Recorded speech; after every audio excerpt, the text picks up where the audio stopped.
Antes que hubiera tiempo, antes que el universo respirara su primera expansión, había algo, o mejor, alguien. No era materia, no era energía, no era idea. Era una presencia viva, eterna e invisible a los ojos humanos. Ningún profeta se atrevió a describirla completamente.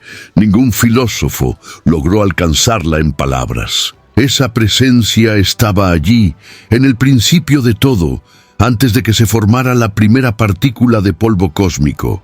Pero ¿quién o qué era esa fuerza que antecedió al mundo? Durante siglos, hombres y mujeres buscaron respuestas. Algunos intentaron nombrar esta origen como sabiduría, otros como razón. Muchos retrocedieron ante el misterio. Sin embargo, un simple pescador de Galilea se atrevió a escribir: en el principio era el Verbo, y el Verbo era Dios. ¿Pero quién es ese Verbo?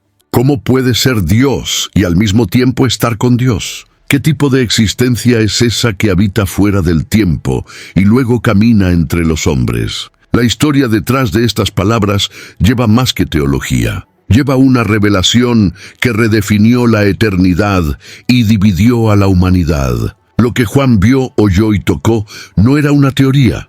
Era una persona viva, real, con ojos, manos y voz. Y esa persona afirmaba ser el mismo Dios que habló con Moisés, que apareció a Abraham y que creó los cielos y la tierra. Muchos pasaron por este texto sin percibir el abismo de profundidad que contiene. Otros se inclinaron ante su gloria, maravillados con la revelación. Pero pocos comprendieron lo que de verdad está escondido en las primeras palabras del Evangelio de Juan.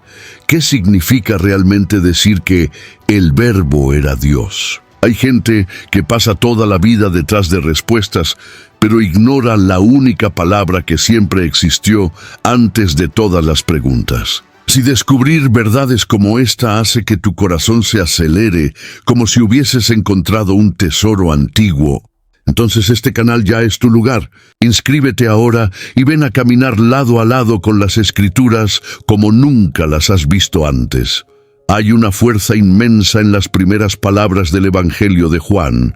En el principio era el Verbo. Estas palabras ecoan las primeras líneas del Génesis, donde leemos: en el principio creó Dios los cielos y la tierra. Pero aquí, Juan no está señalando solo la creación física. Nos lleva más allá del tiempo y de la materia, hacia un inicio que no tiene fecha ni marcación histórica, sino que es eterno. En el principio en Juan no es un punto fijo en el tiempo, sino una realidad continua, una existencia que siempre ha sido. Este es el primer choque para la mente humana. Nos confrontamos con una existencia que precede a todo lo que conocemos. El inicio que Juan describe no es el comienzo de la creación, sino el comienzo que ya existía antes de que cualquier cosa fuera creada. Es una invitación a lo sagrado, a lo insondable, algo que nos hace reconocer la limitación de nuestra razón ante la vastedad divina. Esta apertura nos obliga a enfrentar una verdad profunda. El universo no comenzó con un Big Bang o con un acto aleatorio, sino con una persona, una palabra, un verbo que ha existido desde siempre. Y esta palabra no era pasiva o distante, era viva, activa, consciente. Al mencionar el verbo, Juan está usando el término logos, cargado de significado tanto para griegos como para judíos. Para los judíos, la palabra de Dios era el agente de la creación, revelación y redención. Para los griegos, el logos era la razón divina que organizaba el universo. Juan, de forma magistral, une los dos mundos y afirma que este logos no es un concepto abstracto, sino una persona real y viva. ¿Qué revela esto sobre la naturaleza de Dios? Que Él siempre ha sido comunicativo, relacional, y que la expresión de su propia esencia es el verbo. Antes que el tiempo corriera en cualquier dirección, antes que el espacio fuera moldeado, ya existía comunicación, propósito e identidad en Dios. No hay caos en el origen, sino una mente eterna y santa, revelándose a través del verbo. El universo es fruto de una intención, no de un accidente. es expresión de una palabra, no de una explosión sin sentido. La creación tiene origen en una relación interna de Dios, donde el Verbo ya existía con Él. Ante esto, surge una pregunta que inquieta y fascina. Si todo comenzó con el Verbo, ¿por qué hay tanta dificultad en reconocerlo hoy? Quizás porque el inicio verdadero, el principio eterno, no puede ser percibido solo con ojos naturales. Necesita ser revelado, discernido espiritualmente. La mente humana, limitada por el tiempo, quiere comprender a Dios como si Él hubiera comenzado en algún punto. Pero el Verbo desafía esta lógica. Él no comenzó, Él es. Y fue ese es eterno que Juan se atrevió a declarar con autoridad. Esta primera afirmación ya rompe todas las estructuras humanas de comprensión de lo divino. La historia de la fe cristiana no comienza con una religión o un conjunto de doctrinas. Comienza con una persona eterna. El principio no es un momento, es alguien. El Verbo estaba allí antes de todo, sosteniendo todo, y aún hoy sigue siendo el fundamento de todo lo que es verdadero, duradero y santo. Ignorar este fundamento es construir sobre arena. Reconocerlo es volver al principio de todo y reencontrar el sentido perdido de la existencia. El Evangelio de Juan presenta al Verbo como alguien eterno. Pero ¿quién es esta palabra que estaba antes de la creación? Esta no es una pregunta teórica, es una cuestión de identidad esencial. El Verbo es la forma más plena y visible por la cual Dios se expresa. No es solo una fuerza, una idea o un principio cósmico. Es persona, es presencia, es Dios en su autorrevelación. El apóstol no dice que el Verbo fue creado o pasó a existir. Él era desde siempre. Este verbo en el pasado continuo no describe un evento que ocurrió, sino una condición que nunca dejó de ser. Esto nos obliga a salir de la superficialidad y pensar, ¿quién es capaz de existir fuera del tiempo, antes de la materia, con plena conciencia e intención? La única respuesta posible es el propio Dios. Pero Juan está a punto de ir más allá. Identifica a este Verbo eterno con Jesucristo. Sí, el hombre de Nazaret, que anduvo en carne y hueso entre pescadores y fariseos, es el mismo que existió antes de que el mundo fuera mundo. Esto confronta toda lógica humana. ¿Cómo puede alguien tan humano ser también tan divino? Es aquí donde el misterio se convierte en revelación. El Logos, el Verbo, es el canal por el cual el Padre se comunica con su creación. Y Él no hace esto solo con palabras audibles, sino con su propia existencia. Lo que Dios tiene que decir a la humanidad, lo dijo a través del Verbo. Jesús no vino simplemente a traer un mensaje. Él es el mensaje. Cada gesto, cada palabra, cada silencio de Cristo es una expresión viva del corazón de Dios. Él es el Verbo, porque en Él Dios habló, no solo con la boca, sino con el cuerpo, con la sangre, con la cruz. La eternidad se hizo visible en la fragilidad humana. Y esto no disminuyó su gloria. La reveló con aún más profundidad. La existencia del Verbo, antes de todo, nos recuerda que el cristianismo no se basa en suposiciones, tradiciones o estructuras religiosas. Se basa en una persona que es eterna, real, y se reveló. Esta palabra estaba con Dios y era Dios. Juan no está haciendo poesía, está declarando una realidad espiritual de forma intencionada. Está diciendo, antes de que pienses en cualquier otra cosa, sabe que Jesús no comenzó en el pesebre. Él ya era antes de todo. Esto nos lleva a rever nuestros conceptos sobre quién es Él. No podemos reducirlo a un simple profeta, maestro o símbolo de bondad. Este Verbo eterno rompe toda tentativa de encajarlo en nuestras categorías humanas. Desafía la mente, inquieta el corazón e invita a la adoración. El Dios que habló en el Sinaí, que guió a Israel en el desierto, que inspiró a los profetas, es el mismo que se manifestó en Cristo. Y todo comenzó, no cuando Él nació en Belén, sino mucho antes, en el principio sin fecha, donde Él ya existía con el Padre.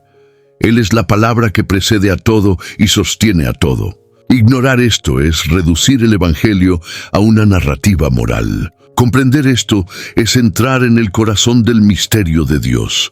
Juan declara que el Verbo estaba con Dios. Y esta afirmación abre una ventana a un misterio que trasciende cualquier filosofía o religión creada por el hombre. No solo dice que el Verbo era divino, sino que había una comunión, una coexistencia entre el Verbo y Dios.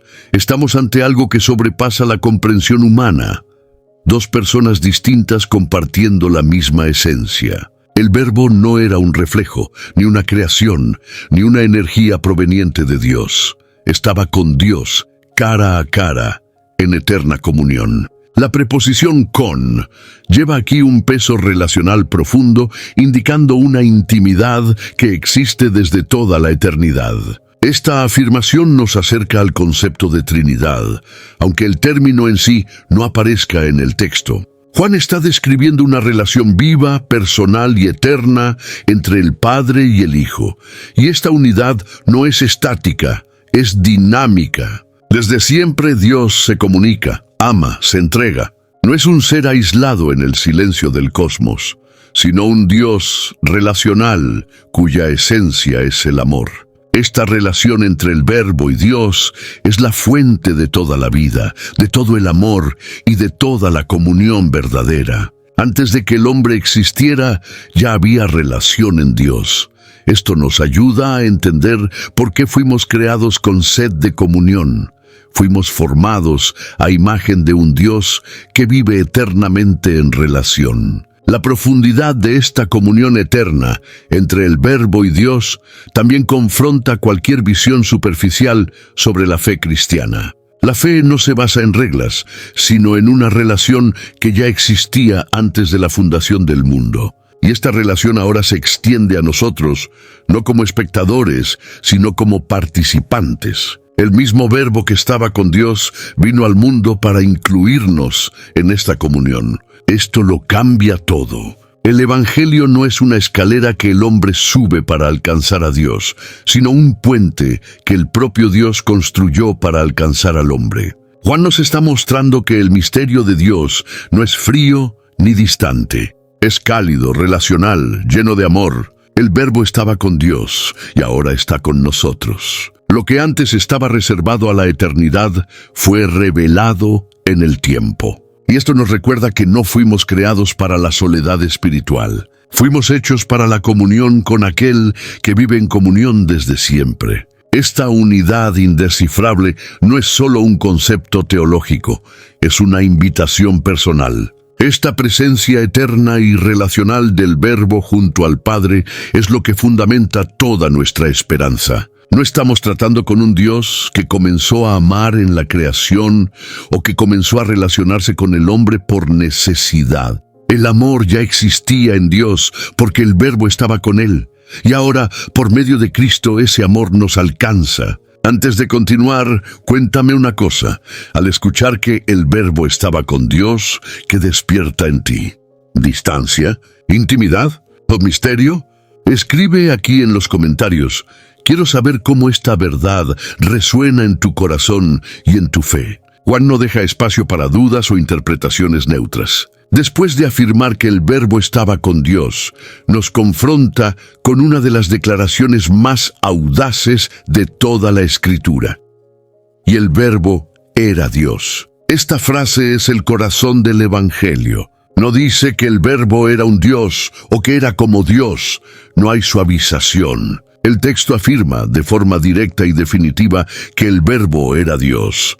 Aquí, el apóstol no está presentando una idea poética o simbólica, sino una realidad espiritual absoluta. Esta afirmación fue tan poderosa que, a lo largo de la historia, se convirtió en piedra de tropiezo para muchos y fundamento de fe para otros. Para entender el peso de esta declaración, debemos recordar que Juan, siendo judío, vivía inmerso en una cultura que creía rígidamente en la unicidad de Dios.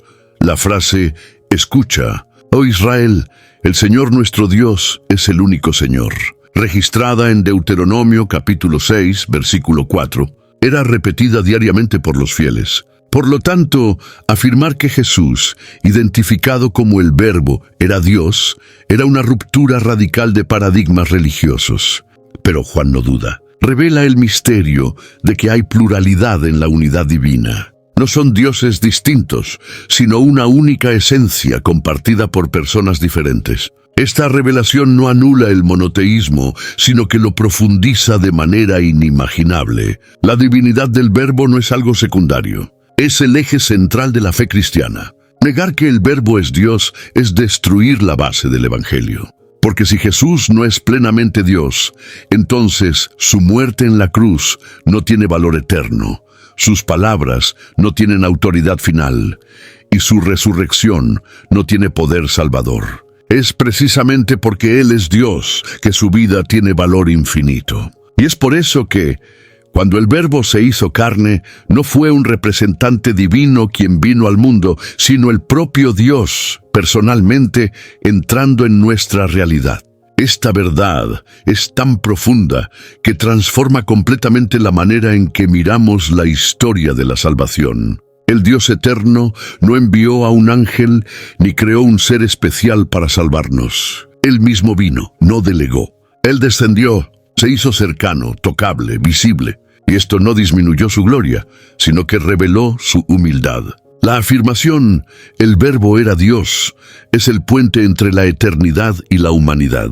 No hay nada más sublime que esto. El Dios que es eterno, infinito y glorioso, se reveló de forma plena, concreta y accesible. Al leer estas palabras, somos confrontados con una elección, o la rechazamos como blasfemia, como hicieron muchos en los días de Jesús, o nos postramos en adoración, reconociendo que el Verbo que estaba con Dios es el propio Dios. Esta decisión no es solo teológica, es existencial. Si el Verbo es Dios, entonces toda nuestra vida debe girar en torno a Él. Cada elección, cada pensamiento, cada acto de adoración debe rendirse a la autoridad de aquel que era, que es y que siempre será. Antes que cualquier estrella brillara, antes que el tiempo comenzara a contar sus segundos, antes incluso de la existencia del espacio, el Verbo ya era. Esta es una de las verdades más perturbadoras y a la vez reconfortantes de la fe cristiana. Jesús, el Cristo, no tiene inicio. Él es anterior al tiempo, superior a la creación, existente por sí mismo. Esto nos lleva a un lugar donde la lógica humana vacila, pues todo lo que conocemos tiene comienzo y fin. Pero el Logos, el Verbo, habita la eternidad. No fue creado, no comenzó, siempre fue. Él es el Alfa sin fecha de nacimiento y el Omega sin posibilidad de término. El profeta Miqueas, al hablar sobre el Mesías, declaró que sus orígenes son desde los tiempos antiguos, desde los días de la eternidad, como está registrado en Miqueas capítulo 5, versículo 2. Esta declaración anticipa la revelación que Juan traería siglos después. El Verbo no surge en Belén, Él entra en el mundo en Belén, pero ya existía mucho antes de eso. Cuando contemplamos el universo con sus billones de galaxias, sus leyes físicas y matemáticas, somos llevados a reconocer que algo infinitamente mayor las sostiene. Juan afirma, ese algo tiene nombre, tiene voz y tiene rostro. Es el Verbo eterno. La eternidad no significa solo duración infinita, significa ausencia total de comienzo. Y en esta eternidad el Verbo no estaba solo. Él estaba en perfecta comunión con el Padre, siendo Dios, siendo distinto, pero plenamente uno con Él. La eternidad del Verbo nos muestra que Dios nunca estuvo en silencio. Siempre hubo palabra, siempre hubo expresión, siempre hubo amor siendo compartido. Lo que Dios es, Él siempre fue. Esto trae descanso para el corazón, pues muestra que la redención no fue improviso, sino parte de un plan eterno. Esta eternidad del Verbo también revela que todo lo que fue creado tiene un punto de origen fuera de sí.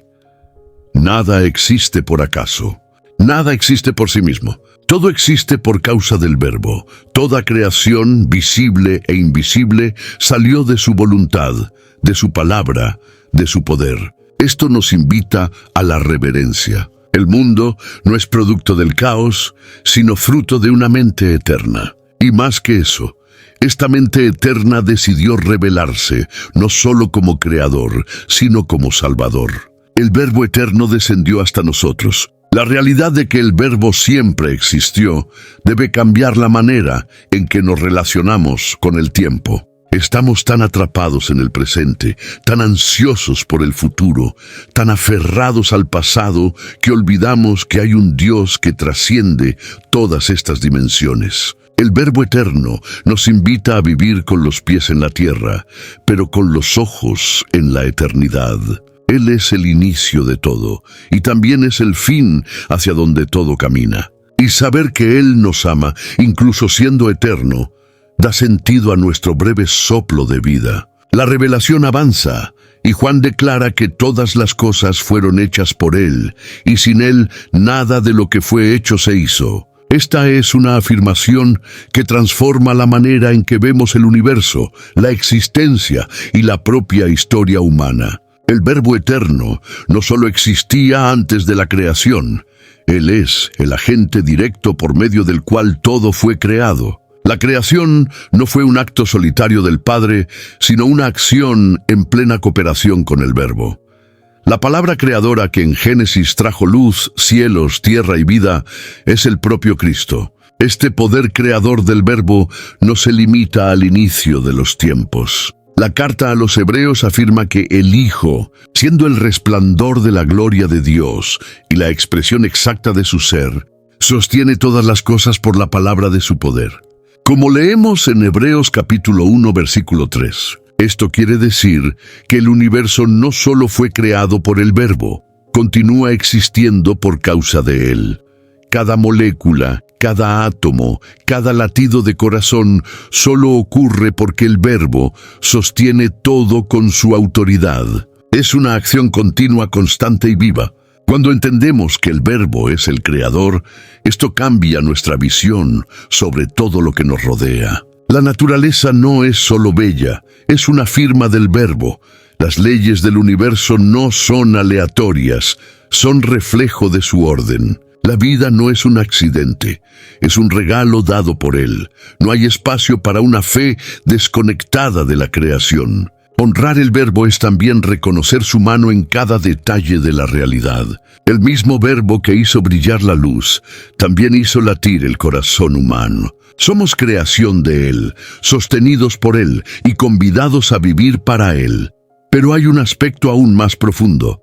El Verbo no solo crea el mundo físico, Él es también el creador de la nueva creación. Así como dio forma al universo, Él también da nueva vida a los que creen. Su palabra no solo moldeó planetas, sino que también transforma corazones. La obra de creación continúa, ahora en una dimensión espiritual. Cada conversión, cada regeneración, cada restauración es fruto del mismo Verbo que dijo, haya luz al principio. Él continúa creando, ahora dentro de nosotros. Este poder creador nos desafía a confiar en su palabra, incluso cuando todo a nuestro alrededor parece desmoronarse. Si Él creó el universo a partir de la nada, también puede restaurar vidas del caos. El mismo Verbo que dijo haya al principio es el que hoy susurra esperanza en medio de las ruinas. Y cuando esta palabra ecoa dentro de nosotros, la creación se renueva. El pasado es superado y un nuevo comienzo se vuelve posible. Después de afirmar que el Verbo creó todas las cosas, Juan da un nuevo paso y declara, en Él estaba la vida, y la vida era la luz de los hombres. A partir de este punto, la narrativa deja de hablar solo sobre la creación física y entra en el campo de la existencia espiritual y de la revelación. La vida que brota del Verbo no es solo biológica, es la esencia de la propia existencia, es el alma que da sentido a la materia. En Jesús, el Verbo encarnado, está la fuente de la vida verdadera, aquella que supera los latidos del corazón y los ciclos de la naturaleza, y se conecta directamente con el propósito eterno de Dios para el ser humano. La luz, en este contexto, no es solo claridad o conocimiento. Es discernimiento espiritual, es dirección segura en un mundo tomado por las sombras del pecado. La vida que el Verbo trae se manifiesta como luz que ilumina las conciencias y desvela el sentido de la existencia. Salmo 139, versículo 11 y 12, ya indicaba que ni siquiera las tinieblas son tinieblas para Dios. Esa luz es más que un atributo, es una persona. Es el propio Cristo, y donde Él está, la confusión da lugar a la claridad, el desespero cede al consuelo y la muerte espiritual es vencida por una nueva forma de vivir. Es interesante notar que Juan no dice que el Verbo trae luz, sino que es luz. Esto revela que no hay separación entre lo que Él es y lo que Él hace. Cristo es la propia expresión de la vida divina, y la luz que irradia de Él es la revelación más pura del carácter del Padre. Cuando el Verbo habla, no es solo sonido, es luz que invade los rincones oscuros del alma. Él revela lo que está oculto, expone lo que está herido, cura lo que está muriendo. La luz del Verbo no viene para acusar, sino para restaurar, para hacer vivir de nuevo. Donde hay luz, hay esperanza. Y donde hay vida venida de Dios, nada está irremediablemente perdido. Esta afirmación de Juan también tiene implicaciones profundas para nuestra experiencia diaria. Vivimos en un mundo donde la vida es banalizada y donde la oscuridad moral y espiritual parece aumentar cada día. Muchos buscan luz en filosofías humanas, en placeres pasajeros o en sabidurías que no son más que sombras. Pero la luz que transforma de verdad está en el Verbo. En Juan capítulo 8, versículo 12, Jesús mismo dice: «Yo soy la luz del mundo. Quien me sigue no andará en tinieblas, sino que tendrá la luz de la vida». Él no ofrece una alternativa. Él se presenta como la única fuente legítima. Si la vida está en el Verbo, entonces vivir fuera de Él es solo existir. Si la luz está en Él, andar sin Él es caminar en la oscuridad. Juan nos llama a una elección radical: permitir que esta luz invada nuestros recónditos más profundos, o continuar tropezando en la penumbra de la independencia espiritual. El Verbo no quiere solo ser admirado como un concepto distante. Él quiere ser recibido como vida que palpita y como luz que guía. Juan afirma con firmeza que la luz resplandece en las tinieblas y las tinieblas no la comprendieron. Esta imagen es profundamente simbólica, pues apunta al conflicto central entre el reino de Dios y el mundo decaído. La luz del Verbo no es una presencia débil o titubeante. Es una fuerza que brilla con autoridad incluso en los escenarios más densos de tinieblas espirituales. Ella no pide licencia, no espera permiso, ella simplemente irrumpe. Pero el mundo, envuelto en sus sombras, no siempre la reconoce. El verbo griego usado por Juan también puede ser traducido como no la dominaron o no la vencieron. Es decir, por más espesas que sean las tinieblas, la luz del Verbo permanece invicta. Esta afirmación trae a colación el drama de la humanidad. La luz está disponible, pero muchos la rechazan. Las tinieblas representan más que ignorancia. Simbolizan la rebelión contra Dios, el apego al pecado, la negativa a aceptar la verdad. En 2 de Corintios capítulo 4, versículo 4, Pablo declara que el Dios de este siglo cegó el entendimiento de los incrédulos para que no vean la luz del Evangelio de la gloria de Cristo. Hay una resistencia espiritual activa contra la luz, pero incluso ante el rechazo, la luz continúa brillando. Ella no depende de la aceptación para existir. Ella es, por naturaleza, invencible. En cada generación, esta tensión se manifiesta. El Verbo encarnado vino al mundo, pero el mundo prefirió la oscuridad. Esta elección, sin embargo, revela más sobre el corazón humano que sobre la luz divina. Dios no se escondió. Fue el hombre quien cerró los ojos. Y aun cuando el mundo intentó apagar esta luz, con burlas, con persecuciones, con una cruz, ella brilló aún más fuerte. La resurrección es la prueba de que ninguna sombra puede cubrir la gloria del Verbo. La luz venció. Y esta victoria no fue solo cósmica. Es personal, alcanzable, presente. En los días actuales, muchos se sienten ahogados por las tinieblas, confusión moral, crisis existenciales, desesperanza. Pero el mismo Verbo que brilló en Galilea todavía ilumina corazones. Él entra en las casas destruidas, en las mentes angustiadas, en las almas quebradas, y allí brilla, no como una linterna pasajera, sino como el sol que nunca se apaga. La luz de Cristo no es solo para contemplación, es para transformación. Ella revela, confronta y cura. Ella disipa las mentiras que nos mantienen cautivos y nos llama a la libertad de ser hijos de la luz. Esta resistencia a la luz, sin embargo, también apunta a la urgencia de la elección. La luz está presente, pero no fuerza entrada. Ella invita, atrae, calienta, pero no invade sin permiso. Es necesario abrir los ojos, reconocer las sombras, desear la luz. Quien la recibe, descubre que no existe tiniebla tan profunda que el Verbo no pueda iluminar. Y una vez que esta luz entra, ninguna oscuridad puede apagar la esperanza que ella enciende. Juan sigue con una de las declaraciones más tristes y profundas de su evangelio. Vino para lo que era suyo, y los suyos no lo recibieron. El Verbo que creó todo, que sostiene todo, entró en su propia creación y fue rechazado. Eso no fue un malentendido o una simple distracción. Fue una negativa consciente. El Creador se hizo criatura, pero las criaturas no reconocieron el rostro de su propio autor. El escándalo de ese rechazo revela cuánto el pecado oscureció la percepción espiritual de la humanidad. La luz brilló, pero los ojos estaban voluntariamente cerrados.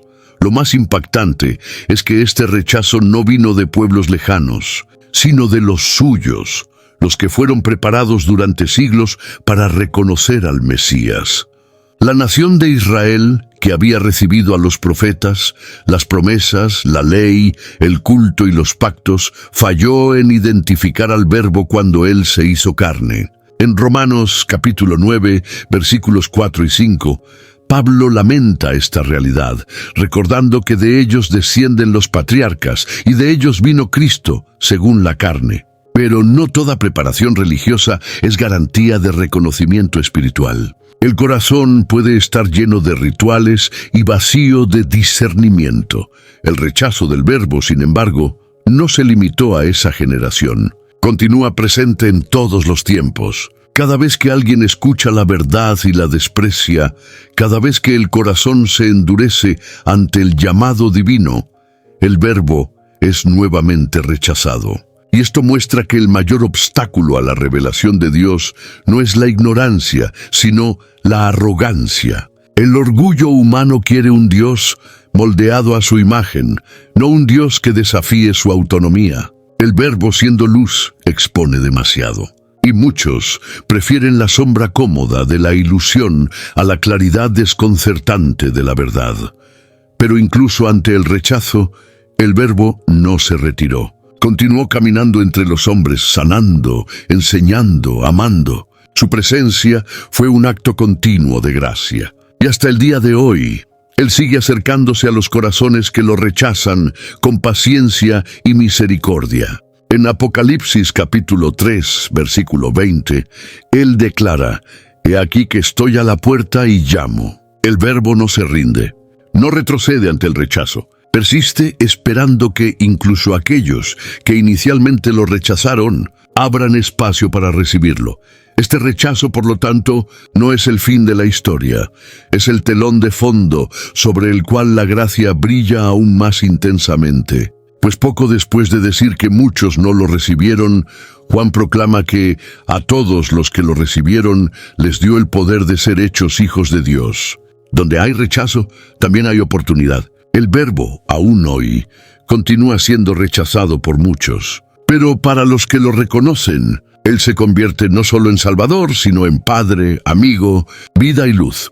Pocas palabras en la Biblia cargan tanta densidad espiritual como las de Juan, al afirmar que el Verbo se hizo carne y habitó entre nosotros. Aquí, lo invisible se hace visible, lo eterno entra en el tiempo, el Creador viste la fragilidad de la criatura. Este es el mayor escándalo y al mismo tiempo la mayor gloria de la fe cristiana.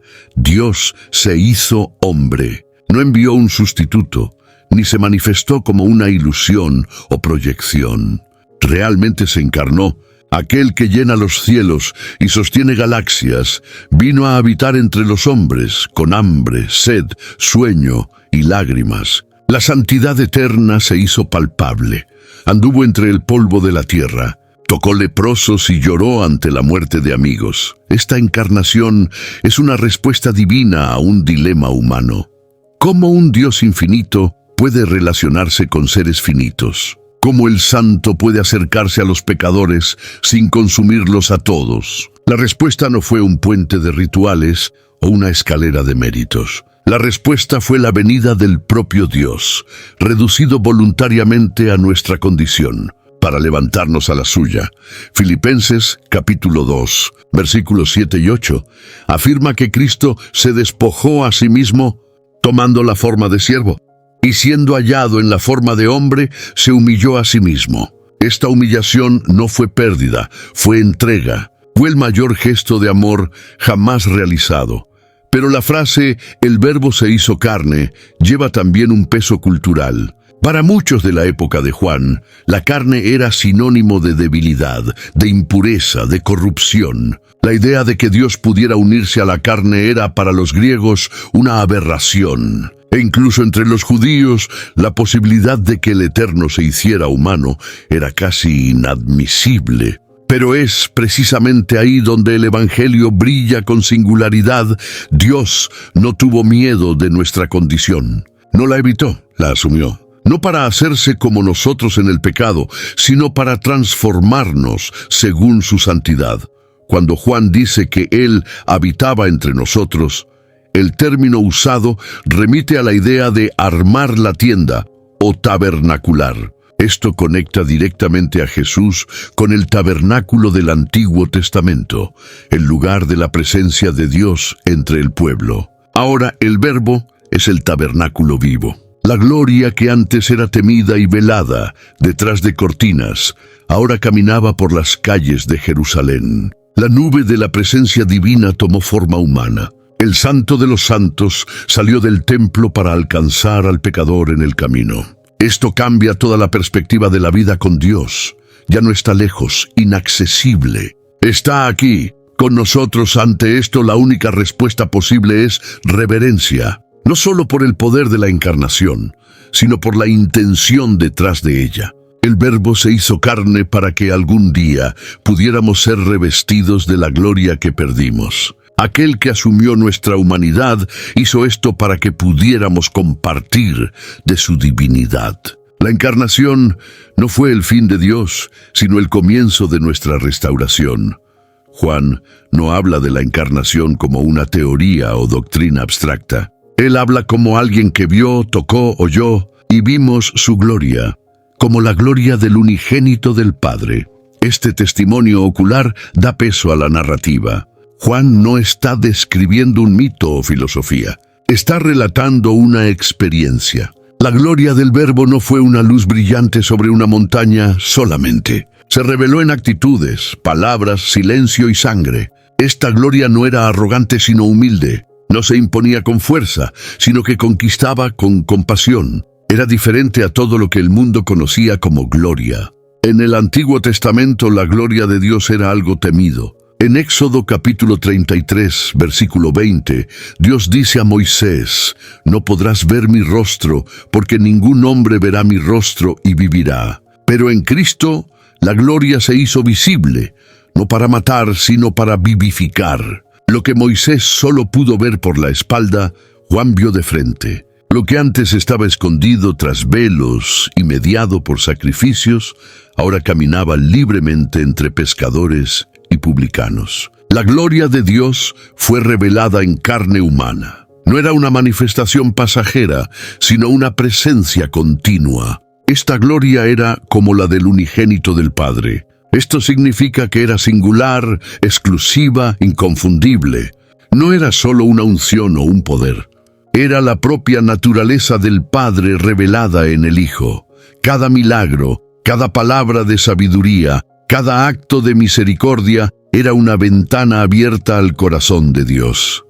Y Juan vio esto. No oyó hablar, vivió al lado de esta gloria. Reclinó la cabeza sobre el pecho de la gloria. Vio la gloria llorar, servir, sangrar, y aún así, o quizás por eso mismo, la reconoció como divina. Contemplar esta gloria no es privilegio de unos pocos, es una posibilidad para todos los que se acercan al Verbo con fe. Cuando leemos los evangelios con ojos espirituales, también podemos ver esta gloria, no con ojos naturales, sino con el corazón rendido. La gloria del Verbo sigue siendo revelada, no solo en grandes milagros, sino en pequeños gestos de amor, en vidas transformadas, en corazones quebrantados que se levantan restaurados. Donde hay gracia, hay gloria.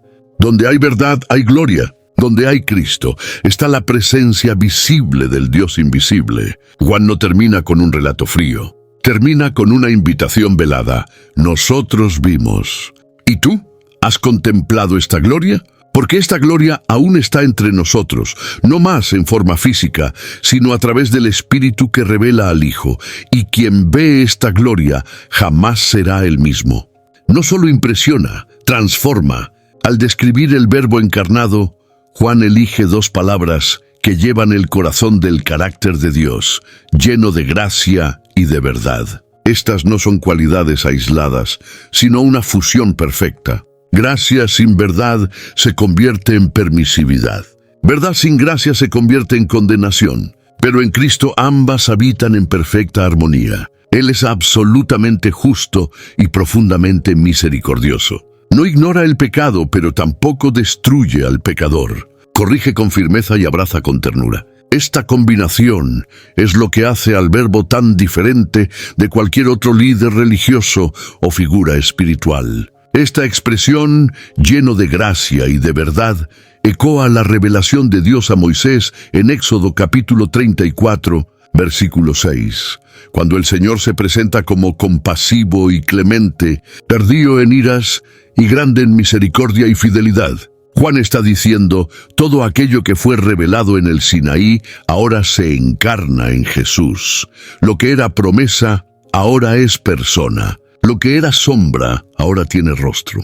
La ley fue dada por Moisés, pero la gracia y la verdad vinieron por medio de Jesucristo. Él no solo enseña sobre ellas, Él es la propia encarnación de ellas. La gracia del Verbo es el puente que nos alcanza. No merecemos su amor, pero Él lo ofrece de forma abundante. Es esta gracia la que nos libera de la culpa, que sana nuestras heridas, que nos da nuevo nombre. Pero esta gracia nunca actúa sin verdad. La verdad del Verbo nos confronta, nos expone, nos llama al arrepentimiento. No es maleable al gusto del hombre, sino firme como roca. Jesús nunca negoció principios para agradar a multitudes. Habló con autoridad, vivió con integridad y murió con fidelidad a la verdad. Este equilibrio entre gracia y verdad es lo que debe moldar también nuestra forma de vivir. El cristiano que sigue al Verbo no puede ser rígido como fariseo, ni laxo como quien tolera todo. Debe ser como Cristo, lleno de gracia para acoger y lleno de verdad para instruir. Esta es la belleza del Evangelio. No solo nos invita a creer, sino que nos enseña a ser. El mismo Verbo que nos salva nos transforma. No solo perdona nuestro pasado, sino que construye un nuevo carácter en nosotros. Mirar a Cristo es ver la perfecta fusión de todo lo que nuestro corazón desea. Acogimiento y dirección, compasión y corrección, amor y verdad. Él es el Verbo hecho carne, pleno de todo lo que el mundo necesita y todo lo que el alma humana busca. Seguirlo es abrazar una vida de equilibrio y plenitud, donde gracia y verdad caminan lado a lado, reflejando el carácter de aquel que nos amó primero. Juan, Al decir que la ley fue dada por Moisés, pero la gracia y la verdad vinieron por Jesucristo, no está disminuyendo la importancia de la ley, sino mostrando su limitación ante la plenitud revelada en el Verbo encarnado. Moisés fue el siervo fiel en la casa de Dios, el mediador de la alianza, aquel que recibió las tablas de piedra escritas por el dedo divino. Pero aún así, era solo un mensajero. Ya Jesús, el Verbo, no vino con tablas en las manos, sino con la propia gloria del Padre en su persona. Él no transmitió palabras grabadas en piedra, sino que reveló el corazón del Dios vivo en carne y sangre. La ley tuvo su papel. Ella fue santa, justa y buena, como Pablo afirma en Romanos capítulo 7, versículo 12. Pero su función era preparar el camino, señalar hacia algo mayor, exponer el pecado, pero no tenía el poder de regenerar el corazón. Lo que Moisés señalaba con símbolos y sacrificios, Jesús lo cumplió con realidad y sangre. Él es el cumplimiento vivo de aquello que la ley solo esbozaba. Mientras la ley exigía obediencia bajo amenaza, el Verbo ofrece transformación por medio del amor. El monte Sinaí tembló con truenos y relámpagos. Ya el monte de las bienaventuranzas fue escenario de la voz dulce de la gracia. Esa superioridad del Verbo no se manifiesta en arrogancia, sino en profundidad. Moisés condujo al pueblo hasta la tierra prometida, pero fue el Verbo quien abrió el camino hasta el cielo. La ley mantenía al hombre consciente de su culpa. La gracia del Verbo ofrece perdón y nueva vida. En Jesús, lo que era sombra se convierte en sustancia. Lo que era temor se transforma en comunión. El velo que separaba al pueblo de la presencia divina fue rasgado porque el Verbo reveló un acceso que jamás sería posible por la ley. El contraste es también una progresión. Juan está diciendo, lo que Moisés comenzó, Jesús completó. Lo que la ley revelaba en parte, el Verbo reveló en totalidad. Hebreos capítulo 3, versículo 3, afirma que Jesús fue considerado digno de mayor gloria que Moisés. Esto no anula el Antiguo Testamento, sino que lo ilumina. El Verbo no es competidor de la ley, sino su destino final. Él es el cumplimiento del propósito de Dios. No solo informar al hombre sobre el pecado, sino liberarlo de su dominio. La ley era como un espejo. El Verbo es la cura. Por eso, seguir al Verbo no es despreciar el pasado, sino reconocer que ahora tenemos algo infinitamente mayor. Lo que Moisés vio de reojo, nosotros podemos contemplar con claridad. Lo que era accedido por medio de sacerdotes, ahora está delante de nosotros, por medio de la sangre de Cristo. Él es superior no por invalidar lo que vino antes, sino por ser la plenitud de todo lo que fue prometido. Él no trajo más reglas, Él trajo la revelación del propio Dios. Juan continúa su revelación al afirmar que nadie jamás vio a Dios. El Hijo unigénito, que está en el seno del Padre, ese lo reveló. Aquí somos llevados al corazón del misterio divino. Desde los tiempos antiguos, los hombres anhelaban ver a Dios. Moisés pidió esta gracia, pero oyó como respuesta que ningún hombre podría ver la cara de Dios y seguir vivo. En Éxodo capítulo 33, versículo 20, el Señor afirma claramente, «Tú no podrás ver mi cara, porque hombre alguno verá mi cara y vivirá». El Dios invisible permanecía velado, inaccesible, santo, distante. Pero ahora Juan declara que esta barrera fue rota, no por una transgresión de la santidad divina, sino por una revelación graciosa. El Hijo unigénito, aquel que siempre estuvo en el íntimo del Padre, vino para revelar aquello que era invisible.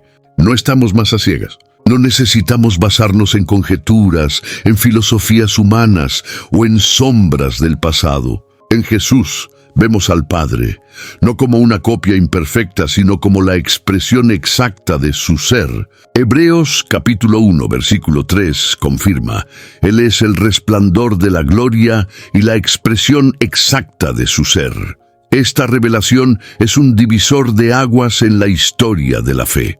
Todas las religiones intentan imaginar a Dios, construir imágenes, interpretar señales. El Evangelio, por su parte, no parte de la suposición, sino de la manifestación.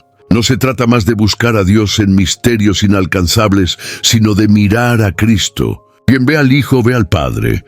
Quien conoce al Verbo, conoce el corazón del Creador. Jesús mismo dijo en Juan capítulo 14, versículo 9, «Quien me ve a mí, ve al Padre». Esto significa que la plenitud de Dios no está escondida, está revelada, está entre nosotros, está accesible. Esta verdad cambia completamente la manera en que nos relacionamos con lo divino. Dios no es un concepto abstracto o una energía impersonal. Él es un Padre revelado por medio del Hijo.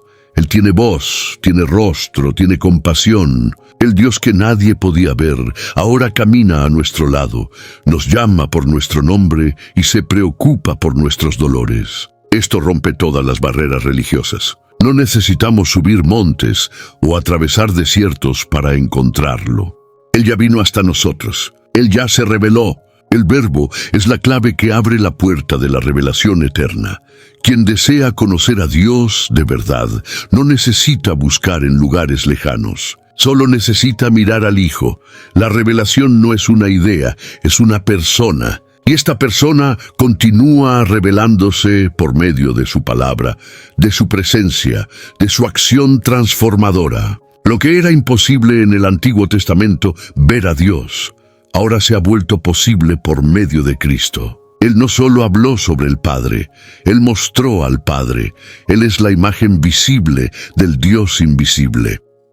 En el apogeo de su narrativa, Juan destaca el testimonio de una voz profética que preparó el camino: Juan Bautista. Él no era la luz, sino que vino a dar testimonio de la luz. Su misión fue clara, urgente e intransferible: señalar hacia el Verbo que venía al mundo. En Juan capítulo 1, versículo 29, exclama con firmeza: «He aquí el Cordero de Dios, que quita el pecado del mundo». Estas palabras no fueron solo un anuncio, sino una revelación cargada de significado espiritual y profético. Juan Bautista reconoció el Verbo no solo como maestro, sino como el Cordero sacrificial, el cumplimiento de las promesas hechas desde Abraham hasta los profetas. Juan Bautista representaba el cierre de una era y el inicio de otra. Él era el puente entre el Antiguo y el Nuevo Testamento. Su estilo austero, su mensaje cortante y su vida en el desierto lo conectaban con Elías. Pero su función era aún más elevada: preparar el corazón del pueblo para recibir el Verbo hecho carne. Fue la voz que clamaba en el desierto, como se predijo en Isaías, capítulo 40, versículo 3. Y su mayor gloria no fue ser seguido por multitudes, sino tener el honor de anunciar a aquel de quien no se consideraba digno de desatar las sandalias. Ese testimonio tiene peso porque Juan Bautista era respetado e incluso temido. Muchos lo consideraban profeta, algunos pensaban que era el mismo Cristo. Pero hizo hincapié en negarse toda la gloria a sí mismo y transferirla totalmente a Jesús. «Es necesario que Él crezca y que yo disminuya», declaró en Juan capítulo 3, versículo 30. Aquí está el corazón de un verdadero siervo, aquel que entiende que su misión es desaparecer para que Cristo aparezca. Juan no compitió con el Verbo, él abrió camino para que el Verbo fuera reconocido. El testimonio de Juan Bautista también revela una verdad esencial: el Verbo no vino de forma oculta. Hubo una preparación, una proclamación pública, una invitación al arrepentimiento. El ministerio de Juan resonaba como una alarma espiritual, llamando al pueblo a despertar para lo que estaba a punto de suceder. Y cuando vio a Jesús no tuvo dudas. Reconoció el Verbo, anunció al Mesías, señaló hacia el Cordero. Toda su vida convergió hacia ese momento. En los días de hoy necesitamos voces como la de Juan Bautista, voces que no busquen focos, sino que apunten hacia la verdadera luz. Personas que, en lugar de llamar la atención hacia sí mismas, dirijan corazones hacia el Verbo eterno. El mundo aún necesita escuchar ese grito: «He aquí el Cordero de Dios». Porque mientras Cristo sea anunciado con fidelidad, el Verbo seguirá siendo revelado con poder.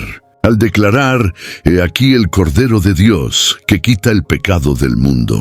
Juan Bautista reveló el centro de la misión del Verbo encarnado, la redención.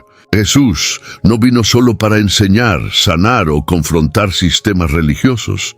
Él vino para morir, y morir de forma sacrificial. El título Cordero conlleva una herencia teológica profunda que remonta al Éxodo, cuando la sangre del Cordero fue colocada en los umbrales de las puertas para librar a los israelitas de la muerte, como se registra en Éxodo capítulo 12. Aquella figura era solo sombra del verdadero Cordero que ahora caminaba entre los hombres. El pecado, desde el Edén, instauró una separación entre Dios y el hombre. Toda la historia de Israel gira en torno a la tentativa de lidiar con este abismo. Sacrificios eran ofrecidos continuamente, pero jamás podían remover el pecado de forma definitiva. El Verbo, al hacerse carne, asumió no solo nuestra forma, sino también nuestra culpa. Él no vino solo para señalar el error, Él vino para cargar el error. Isaías capítulo 53, versículo 5, ya profetizaba: «Mas Él fue herido por causa de nuestras transgresiones. El castigo que nos trae la paz estaba sobre Él». Este aspecto del Verbo como Cordero es fundamental para entender el Evangelio. Cristo no es solo un modelo moral, un ejemplo de vida. Él es el sustituto, el justo en lugar de los injustos. La gracia que salva no ignora el pecado, lo trata con seriedad extrema. La cruz no fue un accidente ni un fallo del plan divino, fue el propio plan. El Verbo se hizo carne para poder hacerse sacrificio. El Cordero fue muerto desde la fundación del mundo, como se describe en Apocalipsis capítulo 13, versículo 8. Todo convergía hacia ese momento de redención. La muerte del Verbo es, por lo tanto, el punto culminante de su revelación. No hay mayor gloria que la cruz, no porque el sufrimiento en sí sea glorioso, sino porque allí se manifiesta el amor en su forma más pura. El Verbo, que era Dios, eligió ser el Cordero, eligió descender a nuestra miseria para elevarnos a su gloria. Y este sacrificio es eficaz no solo para algunos, sino para todo el mundo. Es una invitación universal, un llamado a la fe, una puerta abierta para todo aquel que cree. La sangre del Cordero no cubre solo casas, cubre corazones, cubre pasados, cubre culpas. Mirar al Verbo como Cordero es ser desafiado a no banalizar la gracia. Es recordar que el perdón que recibimos costó la sangre del propio Dios, que la paz que disfrutamos fue comprada con agonía, y que la vida eterna que nos espera fue garantizada por medio de la muerte sustitutiva del Verbo. Este es el Cristo que anunció Juan Bautista. Este es el Cristo que presentan las Escrituras. Y este es el Cristo que sigue salvando, transformando y quitando el pecado del mundo, un corazón a la vez. Luego, después del anuncio profético de Juan Bautista, vemos los primeros encuentros del Verbo con aquellos que serían sus discípulos. Pero a diferencia de líderes humanos, Jesús no impone, no seduce con promesas de poder, ni coerce con miedo. Él simplemente invita. «Venid y ved», dijo a dos de los que le seguían, como está registrado en Juan capítulo 1, versículo 39. Con esa frase, el Verbo revela que el discipulado comienza con curiosidad espiritual y se desarrolla a través de la experiencia personal. Él no ofrece un sistema, ofrece a sí mismo. La palabra hecha carne atrae por lo que es, y no solo por lo que hace. Andrés, Simón Pedro, Felipe, Natanael, cada uno de ellos fue llamado de forma distinta, pero todos fueron marcados por el mismo impacto. El Verbo conocía sus corazones antes incluso de que dijeran una palabra. Natanael, por ejemplo, se quedó perplejo cuando oyó de Jesús. «Antes que Felipe te llamara, te vi cuando estabas debajo de la higuera», según Juan capítulo 1, versículo 48. Ese conocimiento profundo, personal, sin barreras, revela que el Verbo no solo ve, Él percibe. Él no solo llama, Él conoce a aquellos a quienes llama, y eso transforma el llamado en algo irresistiblemente íntimo. El discipulado promovido por el Verbo no se basaba en currículo religioso, en prestigio social o influencia cultural. Él eligió pescadores, recaudadores de impuestos, hombres comunes, porque lo que él busca no es competencia, sino disponibilidad. El poder de la palabra es tal que al ser pronunciada despierta fe donde antes había solo rutina.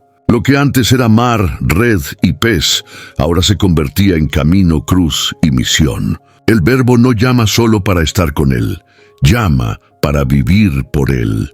Y es ese encuentro lo que transforma la identidad de cada discípulo. La manera en que el Verbo llama sigue siendo la misma hoy. No es con estrépito, sino con voz suave. No es con promesas terrenales, sino con una invitación a la eternidad. Él sigue diciendo, venid y ved.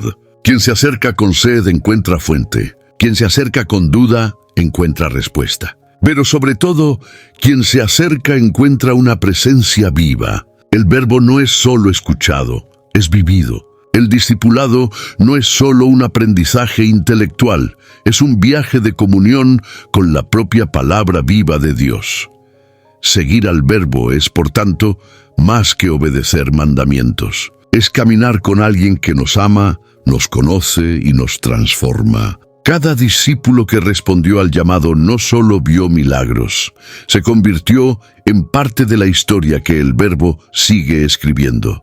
La palabra sigue llamando, y aquellos que oyen su voz no permanecen iguales, porque una vez que se encuentra con el Verbo, el corazón nunca más desea vivir lejos de él. La jornada iniciada con la frase «En el principio era el Verbo» alcanza su cúspide no solo en doctrina, sino en relación. El Verbo eterno, invisible, creador, luz, vida, cordero, se revela no como un concepto distante, sino como alguien que desea comunión personal. Él no es una idea para ser estudiada fríamente, sino una presencia para ser experimentada intensamente. Juan comenzó revelando el Verbo como misterio, pero termina su primer capítulo mostrándonos ese mismo Verbo caminando al lado de hombres comunes, sentado a la mesa, escuchando, hablando, tocando. El misterio se hizo cercano. La belleza del Evangelio es que la revelación no se detiene en la cruz ni en la resurrección. Ella continúa en cada corazón que abre espacio para el Verbo. Apocalipsis, capítulo 3, versículo 20, ecua este deseo divino. He aquí, estoy a la puerta y llamo. Si alguno oye mi voz y abre la puerta, entraré en su casa, cenaré con él y él conmigo. El Verbo desea entrar, desea cenar. Desea comunión. Esa es la esencia del cristianismo. Dios con nosotros, Dios en nosotros, Dios a través de nosotros. El Verbo no se contenta con ser conocido superficialmente. Él quiere ser amado profundamente. A lo largo de todo el Evangelio, Juan conduce al lector de una revelación cósmica a una intimidad sorprendente. Y ese es el camino de todo cristiano, del asombro ante la eternidad a la paz de una relación personal con el Eterno. Lo que era misterio ahora es voz conocida. Aquel que era luz distante ahora ilumina dentro. Lo que era palabra creadora ahora se convierte en palabra consoladora, orientadora, transformadora. La teología más profunda es aquella que nos lleva al suelo de la adoración más simple. Este movimiento del Verbo, desde lo alto de la eternidad hasta el fondo del alma humana, es el mayor acto de amor jamás concebido. Él no se reveló para ser admirado, sino para ser recibido. No se mostró para ser debatido, sino para ser creído. El propósito final de la revelación es comunión. El Verbo quiere andar con nosotros, vivir en nosotros, transformarnos a su imagen. Y eso solo sucede cuando, como los primeros discípulos, respondemos a su llamado con entrega total. Al final, lo que Juan nos ofrece no es solo un relato histórico, sino una invitación eterna. ¿Deseas conocer al Verbo? No solo saber sobre él, sino relacionarte con él. Porque el mismo Verbo que era en el principio está hoy al alcance de un corazón abierto. Y cuando esta revelación ocurre, el misterio da lugar a la comunión y la fe se transforma en vida. Algunas verdades no pueden permanecer guardadas solo en el corazón. Si esta palabra habló contigo, comparte este video con quien necesita luz en medio de la confusión. Escribe aquí en los comentarios lo que más tocó tu alma. Y si aún no formas parte de este espacio de fe y entendimiento profundo, inscríbete ahora. Tu voz, tu experiencia y tu presencia se echan de menos aquí. Y si aún no formas parte de este espacio de fe y entendimiento profundo, inscríbete ahora. Tu voz, tu experiencia y tu presencia se echan de menos aquí.